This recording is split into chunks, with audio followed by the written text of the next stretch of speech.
Voici une réécriture narrative du texte en français en conservant le ton dramatique et atmosphérique de l'original.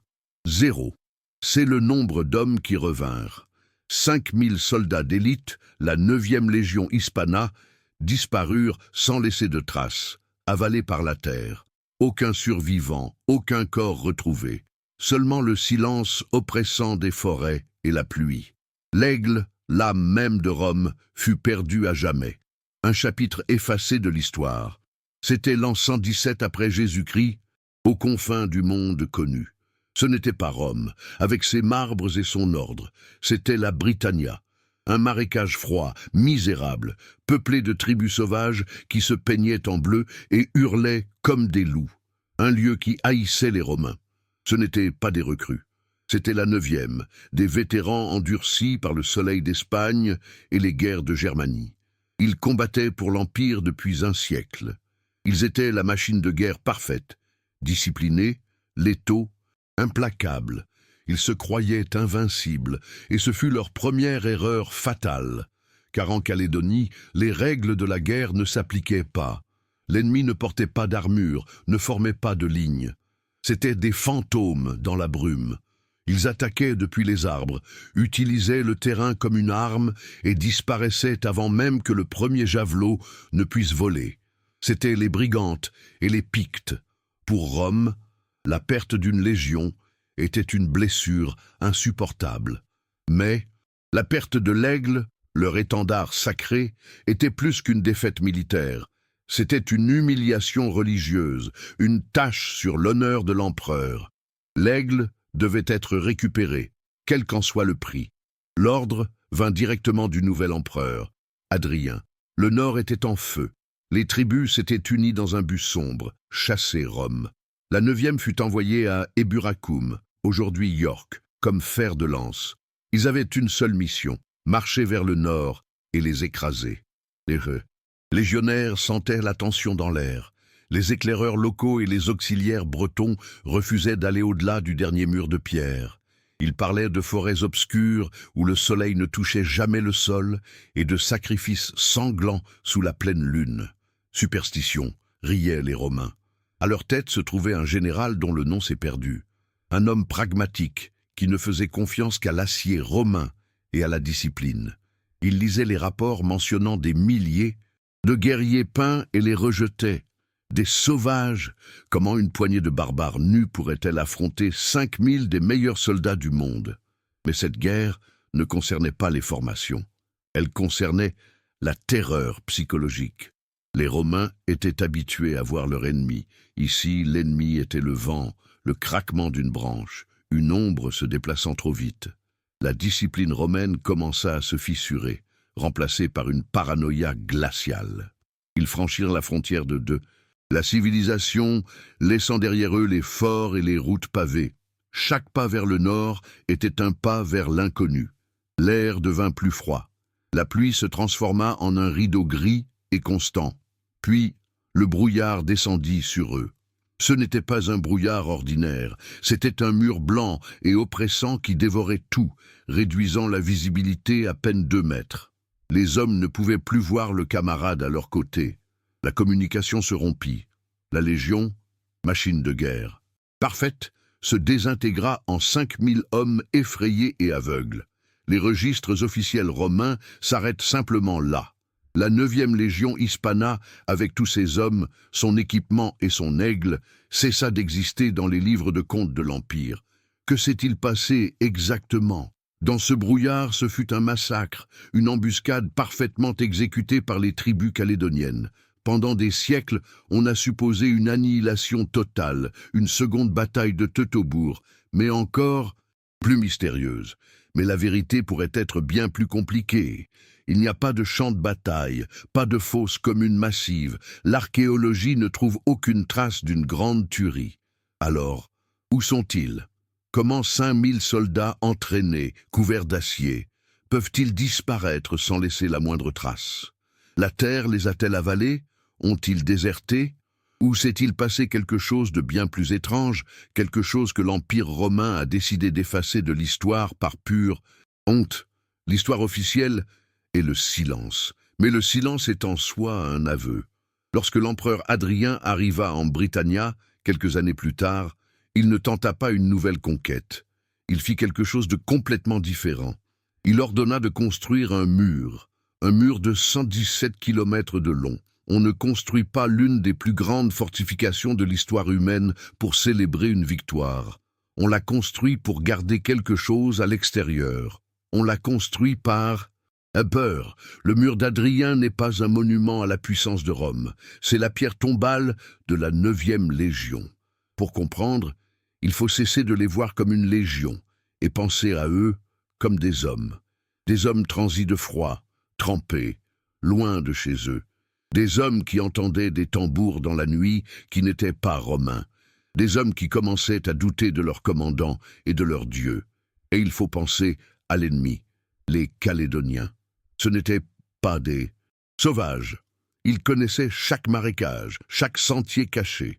Ils observaient les Romains depuis des décennies. Ils savaient comment ils bougeaient, comment ils mangeaient, comment ils pensaient. Et ils connaissaient leur unique faiblesse, leur arrogance.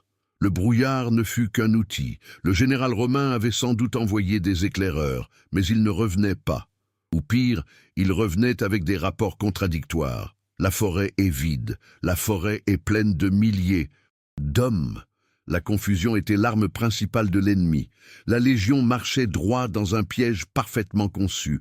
La marche continua. Kilomètre après kilomètre de boue et d'effroi. Chaque colline pouvait cacher une embuscade. Chaque cri d'oiseau sonnait comme un signal. Et alors, le premier corps de guerre retentit. Pas de face, mais de l'arrière. Ils étaient encerclés. Le piège s'était refermé. Le son déchira le brouillard. Un corps profond et guttural qui semblait venir de la terre elle-même. Il reçut une réponse de la gauche, puis de la droite, et enfin de l'arrière-garde. La légion n'était pas flanquée, elle était cernée. Elle était avalée vivante par la blancheur et le son. Les légionnaires s'arrêtèrent net, leurs mains serrant leurs pilumes jusqu'à ce que leurs jointures blanchissent. Les centurions hurlaient des ordres. Formation, bouclier devant. Mais une formation contre quoi? Contre des ombres? L'entraînement romain, conçu pour le champ de bataille ouvert, était inutile. Le brouillard annulait leur plus grand avantage, la discipline. Le premier cri ne fut pas romain. Ce fut un hurlement inhumain surgi du néant. Et alors, ils frappèrent. Pas comme une armée, mais comme une marée de cauchemars. Des figures peintes en bleu, armées de longues épées et de haches, émergèrent de la brume. Ils frappaient la ligne au point faible et s'évanouissaient avant qu'un gladius ne puisse riposter. Le sol devint un bourbier rouge et épais. Le son n'était pas celui de l'acier contre l'acier, mais celui des haches lourdes, frappant la chair et l'os. Les cris des blessés étaient étouffés par la pluie et les corps de guerre calédoniens. Les légionnaires poignardèrent le brouillard, trouvant parfois un ennemi, parfois un ami. Au centre de cette anarchie, le général dut sentir le contrôle lui échapper. Ses ordres mouraient après quelques mètres, noyés par la brume. Ce n'était pas une bataille, c'était une boucherie systématique. Il avait mené ses hommes à l'abattoir. L'Aquilifère, le porteur de l'aigle, devait être entouré par la première cohorte, les hommes les plus durs et loyaux. Mais même eux étaient décimés. La panique s'empara d'eux. Perdre l'aigle, c'était perdre l'âme même de Rome. La lutte pour cet étendard doré devint une frénésie désespérée. Et alors, les Romains commencèrent à courir, pas vers un lieu sûr, car il n'y en avait aucun. Ils couraient simplement pour échapper au son derrière eux, pour échapper aux haches. La légion cessa d'être une unité. Elle se brisa en douzaines de petits groupes, puis en individus chassés un par un. Les Pictes étaient désormais les loups, et les Romains les brebis égarées. Les barbares n'étaient pas pressés. Ils connaissaient chaque tourbière. Ils pouvaient se déplacer 2 fois plus vite. Le brouillard était leur allié et la nuit approchait. Pour les survivants dispersés, la bataille était finie. La chasse venait de commencer. Imaginez être l'un de ces hommes, séparé de votre cohorte, votre glaive alourdi par la boue. Vous ne voyez pas à plus de 3 mètres. Vous entendez vos amis mourir dans l'obscurité, mais vous ne savez pas où ils sont. Vous savez seulement que les ombres bleues vous encerclent, jouant avec vous avant le coup final. Cela explique l'absence d'un grand champ de bataille. Il n'y eut pas de ligne de front. La Légion se désintégra sur des kilomètres de forêts et de marais. Les corps furent réclamés par la boue ou emportés par les Calédoniens. Ce ne fut pas une défaite honorable, ce fut une dissolution totale. Rome ne pouvait admettre cela. Elle ne pouvait pas écrire dans ses chroniques « Notre meilleure légion s'est brisée et a fui comme des enfants effrayés ». Il était plus simple de dire qu'ils s'étaient perdus. Le mot « anéanti » sonne héroïque, « perdu » sonne mystérieux. Mais la vérité était simplement qu'ils avaient été vaincus par la tactique et la terreur. Mais, et si ce n'avait pas été un massacre total? Et si certains avaient survécu? C'est ici que l'histoire devient encore plus étrange. La disparition totale de 5000 hommes armés est si improbable que d'autres théories ont émergé. Des théories que Rome trouverait encore plus perturbantes qu'une simple défaite militaire. Et si des centaines d'hommes, voyant la cause perdue, avaient simplement jeté leurs armes et s'étaient rendus, ou avaient déserté dans le chaos, fuyant vers la forêt? Que feraient les Calédoniens de 500 ou 1000 prisonniers romains? La logistique pour les Ntamisa. Nourrir serait un cauchemar. Les tuer tous prendrait des jours. Il existe une théorie plus sauvage qui hante les historiens, que les survivants ne furent pas exécutés, mais réduits en esclavage, et qu'avec le temps, Rome étant incapable de les sauver, ils furent absorbés. Ils épousèrent des femmes locales. Leurs enfants devinrent des Pictes. L'acier romain se fondit dans le sang calédonien. Cependant, là encore, l'archéologie se tait. On ne retrouve pas de casques romains modifiés au style Picte. On ne trouve pas de dépôt de monnaie romaine dans les villages reculés du nord à cette époque. La piste refroidit. Le brouillard qui a avalé la 9e a aussi avalé l'épreuve. Nous revenons donc au mystère central. 5000 hommes. S'ils ont été massacrés, où sont les os? S'ils ont déserté, où se sont-ils établis? S'ils ont été capturés, pourquoi aucun historien romain n'a-t-il mentionné ce colossal échec, à moins que la dissimulation ne fût totale, à moins que le désastre ne fût si profond, si honteux pour la machinerie de guerre invincible de Rome, que l'Empire a activé son protocole d'effacement? Ils effacèrent la 9e des registres, fondirent les pièces portant son emblème, interdirent de mentionner son nom. La 9e Légion Hispana cessa d'exister non seulement dans les forêts de Calédonie, mais aussi dans l'histoire officielle. Elle devint un fantôme, un avertissement. Le mur d'Adrien était donc plus qu'une défense, c'était une quarantaine, une ligne tracée pour séparer le monde de l'ordre de celui de la folie. C'était l'aveu qu'au-delà de ce point, la logique romaine ne s'appliquait plus. Au-delà de ce mur, le brouillard avait gagné. Mais l'histoire ne s'arrête pas avec un mur, car l'aigle, l'âme de la Légion, était toujours perdue, et Rome ne pouvait permettre qu'un symbole aussi puissant reste entre des mains barbares. L'aigle, pour un barbare, ce n'était qu'un morceau d'or brillant sur un bâton, mais pour Rome, c'était un dieu incarné. Il représentait Jupiter Optimus Maximus lui-même sur le champ de bataille. Le perdre n'était pas seulement une défaite militaire, c'était un blasphème, un sacrilège impardonnable. Sa perte signifiait que les âmes des 5000 hommes tombés ne pouvaient trouver le repos. Ils étaient piégés dans ce brouillard, errant jusqu'à ce que l'aigle soit libéré des mains païennes. Cette croyance n'était pas une métaphore, c'était une vérité littérale pour chaque soldat à la frontière. L'empereur Hadrien le savait. Alors qu'il supervisait la construction de son grand mur, chaque pierre posée était un rappel de l'échec. Le mur gardait les barbares dehors, oui, mais il enfermait aussi l'honneur perdu de Rome du mauvais côté de la frontière. La pression sur le nouveau gouverneur de Bretagne, Aulus Platorius Nepos, devait être immense. « Construis le mur », disait l'ordre officiel. Mais le message non écrit, chuchoté dans les couloirs du pouvoir, était retrouve cet aigle, et fais-le sans déclencher une autre guerre que nous ne pouvons pas gagner. Ainsi commença la guerre de l'ombre. Rome n'envoya pas une autre légion complète au nord. Ils avaient appris la leçon. À la place, ils envoyèrent de petits escadrons d'exploration, des hommes endurcis nés en Britannia. On les appelait les explorators. Ils étaient les yeux et les oreilles de l'Empire dans l'obscurité. Leur mission était suicidaire et ils le savaient. Pénétrer en Calédonie non pour conquérir, mais pour écouter, pour trouver des survivants ou pour localiser le chef tribal qui gardait désormais le plus grand trophée de tous, l'aigle doré. Mais comment chercher quelque chose dans une terre qui vous hait? Les Pictes n'avaient pas oublié. Le massacre de la 9e ne les avait pas rassasiés, il les avait enhardis. Ils savaient maintenant que les invincibles Romains pouvaient saigner, pouvaient se briser et être chassés comme des animaux. Chaque patrouille romaine s'éloignant de plus de 10 kilomètres du mur était une cible. Les éclaireurs disparaissaient aussi souvent que les légionnaires. Le nord devenait un gouffre d'hommes et de ressources, un marais dévorant l'orgueil de Rome sans faire de bruit. Imaginez la terreur de ces hommes, avançant dans les mêmes forêts où 5000 de leurs frères s'étaient évaporés.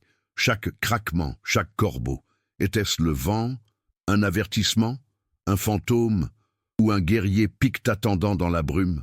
Pendant ce temps, à Rome, les politiciens minimisaient la catastrophe. Lâche, 9e n'a pas été détruite, elle a été réassignée. On frappa de nouvelles pièces célébrant la paix britannique. La propagande impériale tournait à plein régime pour réécrire l'histoire en temps réel. Mais les soldats sur le mur savaient la vérité. Les hommes de la 6e Légion Victrix, amenés de Germanie pour remplacer la 9e, regardaient vers le nord avec un mélange de haine et de peur. Ils n'étaient pas là pour maintenir la paix. Ils étaient là pour garder la tombe de leurs prédécesseurs. Et puis, des décennies plus tard, surgit un murmure, une rumeur qui alluma une étincelle d'espoir et prépara le terrain pour l'une des missions de sauvetage les plus audacieuses et secrètes de l'Antiquité. La preuve que l'aigle n'avait pas été détruit, mais qu'il était caché. 100 ans après la disparition, la tâche était toujours là. L'Empire était plus grand et plus fort sous les Antonins, mais cette petite île froide restait une plaie ouverte. La 9e Légion Hispana exigeait toujours justice. L'histoire officielle nous dit que l'aigle fut perdu à jamais. C'est la version propre qui permet à l'Empire d'avancer. Mais la fiction nous raconte parfois une vérité plus profonde. Et si Rome avait essayé une dernière fois en secret? C'est l'histoire de l'obsession d'un empire incarné par un homme. Selon la légende, son nom était Marcus Aquila. Il ne cherchait pas à venger la 9e. Il cherchait à racheter l'honneur de son père, l'un des officiers qui avait marché dans ce brouillard et n'était jamais revenu. La mission n'était pas militaire, elle était profondément personnelle. Le mur d'Adrien était devenu une barrière mentale. Personne de sensé ne le traverserait volontairement. Mais Marcus n'était pas sain d'esprit. Il était poussé par quelque chose de plus vieux que la raison, la honte familiale. Il se débarrassa de son armure romaine, s'habilla de peau bretonne, et n'emmena qu'un esclave local connaissant les chemins secrets. Son plan n'était pas de combattre les Pictes, mais de s'infiltrer parmi eux, de devenir l'un de ces fantômes qu'il craignait tant. Pendant que la Rome officielle construisait des bains et des villas dans le sud, feignant la civilisation, la vraie guerre se livrait en silence, une guerre d'espions, d'assassinats nocturnes et de rumeurs, tournant autour de cet objet d'or et de bronze. Les Pictes savaient ce qu'ils avaient. L'aigle n'était pas juste un trophée, c'était un symbole de leur victoire. Le montrer était un défi, le cacher était une stratégie. Il était devenu une relique sombre, un objet de pouvoir gardé au cœur du territoire ennemi. Traverser le mur était un acte de trahison envers la raison.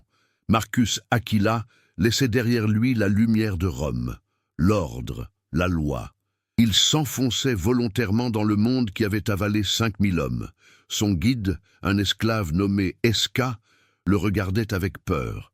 Pour survivre, il ne pouvait pas être un soldat romain. Il dut oublier sa posture, sa marche, son arrogance. Il apprit à marcher courbé, à écouter le vent, à lire la boue. Il devint l'ombre qui chasse, une imitation de l'ennemi. Le nord était implacable, des montagnes grises pleurant une pluie glaciale, des marais cachant des puits de boue capables d'engloutir un cavalier, et le silence, profond, brisé seulement par le croassement des corbeaux qui les observaient. Les Romains avaient tenté d'imposer leur volonté à la terre par des routes droites. Les Pictes, eux, se mouvaient avec la terre. Leurs sentiers étaient invisibles. Chaque ruine d'un ancien camp romain, chaque os blanchi par le temps était un rappel. La 9e était passée par ici. Ils avaient ressenti cette même humidité, cette même peur. Marcus marchait sur leur tombe. Ils avaient besoin d'informations. Trouver l'aigle, c'était trouver la tribu qui l'avait réclamé. Mais qui oserait parler? Le pouvoir des druides et des chefs tribaux était absolu. Parler à un Romain déguisé était une sentence de mort. C'était chercher une aiguille d'or dans une botte de foin trempée de sang. Pendant des semaines, rien. Seulement l'hostilité et le brouillard. Et puis, dans un village reculé sur pilotis au-dessus d'un lac sombre, ils le virent. Pas l'aigle, mais quelque chose de plus petit, tout aussi glaçant. Un enfant picte jouait avec une broche de légionnaire, la broche de la 9e. Marcus sentit son sang se glacer. La Légion avait été ici. Ils étaient morts ici. Esca dut le retenir. Ils s'approchèrent? Non. Comme soldats, mais comme voyageurs perdus, offrant de la nourriture contre des informations. L'enfant ne savait rien, mais son père, un guerrier couturé de cicatrices, parla. La broche était vieille, un cadeau des hommes de métal, avalé par le marais. Mais la grande chose, l'oiseau d'or, n'était pas là. Le guerrier pointa vers le nord profond, vers les montagnes voilées de brume. L'oiseau d'or, dit-il, appartenait à la tribu la plus crainte, les hommes phoques, un clan de la côte adorant, des dieux obscurs qui avaient mené le massacre. L'aigle n'était pas simplement perdu, il était vénéré. Cela changeait tout. L'aigle était devenu un objet de culte, symbole de la puissance des dieux calédoniens sur les dieux romains. Le récupérer ne serait pas un vol, ce serait une profanation. Marcus réalisa que la Légion n'avait pas été vaincue seulement par des hommes, mais par une foi plus sauvage et ancienne que l'ordre de Rome. Chaque jour, la discipline romaine de Marcus s'effaçait. Il pensait comme un Picte, bougeait comme un Picte. La haine pour la perte de son père se mêlait à un respect craintif pour ce peuple. Et Esca, son guide, l'observait. Esca était un Breton. Son peuple, les Brigantes, avait été écrasé par Rome. Sa propre famille avait été tuée par la 9e des années plus tôt. Il servait Marcus, mais où était sa véritable loyauté? Aidait-il le Romain à récupérer son symbole ou menait-il le dernier survivant de la lignée vers sa destruction? C'était une alliance impie, une bombe à retardement. Pour honorer son père, Marcus devait confier sa vie à un homme dont son père avait massacré le peuple.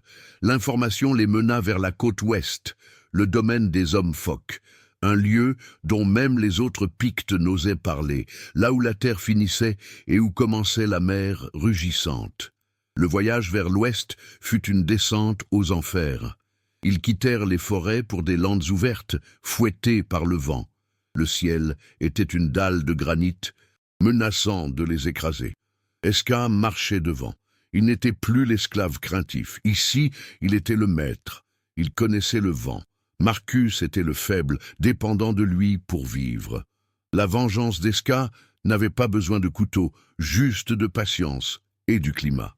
Marcus sentait sa romanité se dissoudre. L'acier de sa volonté s'oxydait. Ses mains, formées au gladius, étaient gercées et maladroites pour allumer un feu. Ils ne se parlaient plus. Juste le vent. Deux ennemis liés par une seule obsession, l'aigle. Puis l'air changea. Il cessa de sentir la boue et le pain pour sentir le sel et la décomposition. Le son du vent fut remplacé par le rugissement de l'océan. Ils avaient atteint la limite occidentale du monde, l'Atlantique Nord. Ils virent le village depuis une falaise, des structures sombres faites de pierres, d'os de baleines et d'épaves de navires, nichées dans une baignoire fouettée par des vagues furieuses. Un lieu de cauchemar. Esca s'arrêta et, Pour la première fois, Marcus vit une peur véritable dans ses yeux. « Les hommes phoques, murmura-t-il. Ils ne sont pas comme nous. Ils sont plus anciens. Ils ne commercent pas. Ils prennent. Ils sacrifient les étrangers à la mer. » L'infiltration semblait impossible. Le village était sur une péninsule étroite, la mer sur 3 côtés, un seul accès terrestre gardé. Mais au centre, sur le promontoire le plus haut, ils le virent, un temple sombre, et devant, sur un poteau, l'étendard déchiré d'une cohorte. L'aigle était là, dans ce temple, le cœur de leur culte, le sanctuaire profane de la 9e Légion. Marcus regarda Esca. La haine entre eux s'évapora un instant, remplacée par une terreur partagée. « Nous devons attendre la nuit, » dit Marcus. Il n'avait pas de plan de bataille. Comment un Romain et un Breton seuls pouvaient-ils prendre d'assaut une forteresse côtière? Ils ne pouvaient pas. Ils pouvaient seulement se faufiler et voler l'objet le plus sacré de la tribu, la plus dangereuse de Britannia. La nuit tomba, une obscurité absolue, lourde de sel. Le rugissement de l'océan était leur seul allié. Ils descendirent la falaise, se déplaçant le long de la paroi glissante, l'eau glaciale de l'Atlantique léchant leurs chevilles. L'odeur de poissons pourris, de graisse de phoque et de fumée de tourbe était écrasante. Arrivé sous le village, Esca montra un canal de drainage, une cicatrice fétide qui se déversait dans la mer. C'était leur seule chance. Ils s'enfoncèrent dans la boue, glacés et les déchets, rampant sous les cabanes des hommes phoques, entendant les voix rauques juste au-dessus de leur tête. Une mission devenue cauchemar de plomberie. Ils débouchèrent au pied de la colline du temple. 2 gardes à l'entrée. Esca repéra une fissure dans la paroi rocheuse à l'arrière, donnant sur le vide. Une cheminée naturelle, à peine assez large pour un homme. Ils entrèrent. L'intérieur était sombre, lourd d'une odeur de sang séché et de métal. Ils avancèrent à tâtons. Marcus heurta quelque chose. Un coffre de légionnaire pillé, rempli de cuir pourri. Une tombe profanée, puis une lueur. Dans une chambre plus grande, un feu brûlait. Un homme, un chaman enveloppé de peau, chantait doucement devant un autel de pierre. Et là, sur l'autel, l'aigle, non pas brillant et doré, mais taché de rouille et de sang, ses ailes couvertes de plumes de corbeau et d'ossements. Profané. Marcus ressentit une rage pure qui brûla sa peur. C'était l'âme de son père utilisée comme un jouet. À ses côtés, Esca regardait le chaman avec une haine nouvelle. Cet homme représentait un culte de mort qui transcendait leur rivalité. Le temps de la discrétion était fini. Marcus tira son couteau. Esca fit de même. Marcus fit un pas. Le chaman s'arrêta de chanter. Il se tourna lentement. C'était un géant au visage couvert de cicatrices et de tatouages bleus luisants de graisse. Ses yeux étaient ceux de la mer glacée. Le combat fut brutal et désordonné. Le chaman bougeait avec une vitesse surnaturelle. Il repoussa Marcus puis se tourna vers Esca, le traître. Esca sauta sur son dos, mais le géant l'écrasa contre le mur. Marcus se releva, chargea. Cette fois, il ne visa pas le cœur protégé, mais la gorge. Son gladius court s'enfonça. Le géant s'effondra sur le feu, plongeant la pièce dans une semi-obscurité rougeoyante. Le silence fut brisé par un corps de guerre à l'extérieur. Le village était réveillé. Marcus saisit l'aigle. Il était lourd, un poids mort d'honneur et de métal. « Esca, lève-toi !» La porte du temple s'ouvrit. 3 guerriers massifs entrèrent, virent leur chaman mort et le Romain tenant leur dieu volé. Leur cri de rage fut inhumain. « Par ici, Romain !» cria Esca, se dirigeant vers une dalle de pierre au fond de la salle. Un passage secret, un toboggan de roches noires descendant vers la mer. Ils s'y jetèrent la tête la première, alors que les haches s'abattaient derrière eux. Ils dévalèrent le tunnel, l'aigle cognant contre les parois, pour atterrir sur une corniche étroite, 50 mètres au-dessus de l'océan déchaîné, piégé. Devant, le saut mortel. Derrière, les guerriers descendant le tunnel. « La mer est notre seule chance !» hurla Esca. Il plongea. Marcus, seul avec le poids de la Légion sur l'épaule, serra le métal froid et sauta dans le vide.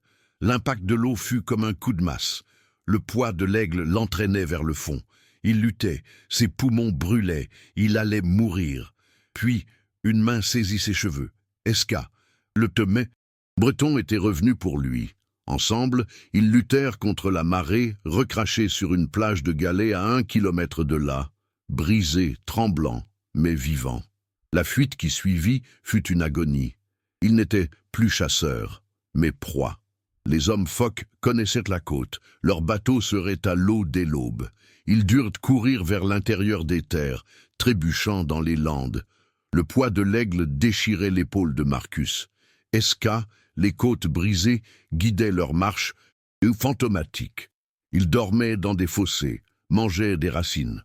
La haine s'était consumée, ne laissant qu'une cendre d'épuisement et un lien forgé dans la brutalité de la survie. Des semaines plus tard, en haillons, plus sauvages que les hommes qu'ils avaient fuis, ils virent une ligne droite couper le paysage à travers la brume. De la pierre, de l'ordre, le mur d'Adrien. Ils s'arrêtèrent à 500 mètres. La mission était finie. Esca regarda le mur, symbole de la cage de son peuple. Puis regarda Marcus. Pas d'adieu, juste un hochement de tête sec. Le Breton se tourna vers le nord et s'éloigna, se dissolvant dans la brume de Calédonie, sa propre vengeance accomplie. Marcus, seul, souleva l'aigle de la 9e Légion Hispana une dernière fois et marcha vers la porte du fort. Les sentinelles de la 6e virent émerger un spectre couvert de sang et de boue. Puis ils virent ce qu'il portait. L'aigle était rentré. L'âme de la 9e avait été arrachée aux ténèbres. Mais l'histoire ne fut pas célébrée par des défilés. Elle fut étouffée. Rome avait récupéré son symbole, mais ne pouvait admettre l'horreur du prix payé. La 9e ne fut jamais reconstituée. Le mur d'Adrien resta une cicatrice sur la terre. L'aveu que la logique romaine s'arrêtait là. L'aigle fut rangé, mais le brouillard du Nord avait prélevé son dû. 5000 hommes restaient perdus, et leur silence avertirait les empereurs pour l'éternité.